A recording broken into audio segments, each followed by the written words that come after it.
রাস্তার পাশে ফলের বাগান, ফলের সমাহার এবং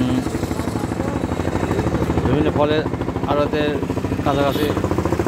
থেকে আনা এই ফলগুলো তুলনামূলক কম দামে বিক্রি হচ্ছে।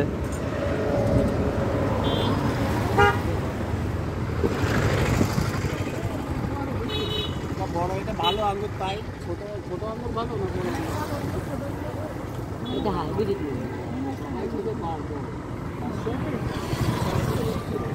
কত পাচ্ছে দাম বেশি বলতে আর এরা খাজনা দেওয়া লাগে না কিছু দেওয়া লাগে না খাজনার জন্য না আমরা কম দামে না বেচতে কে বেচতে পারি খাজনার জন্য না খাজনার জন্য না আমাদের ডাইরেক্ট পাইকারি দামে বেচতে কর্তব্য তাই বলবো।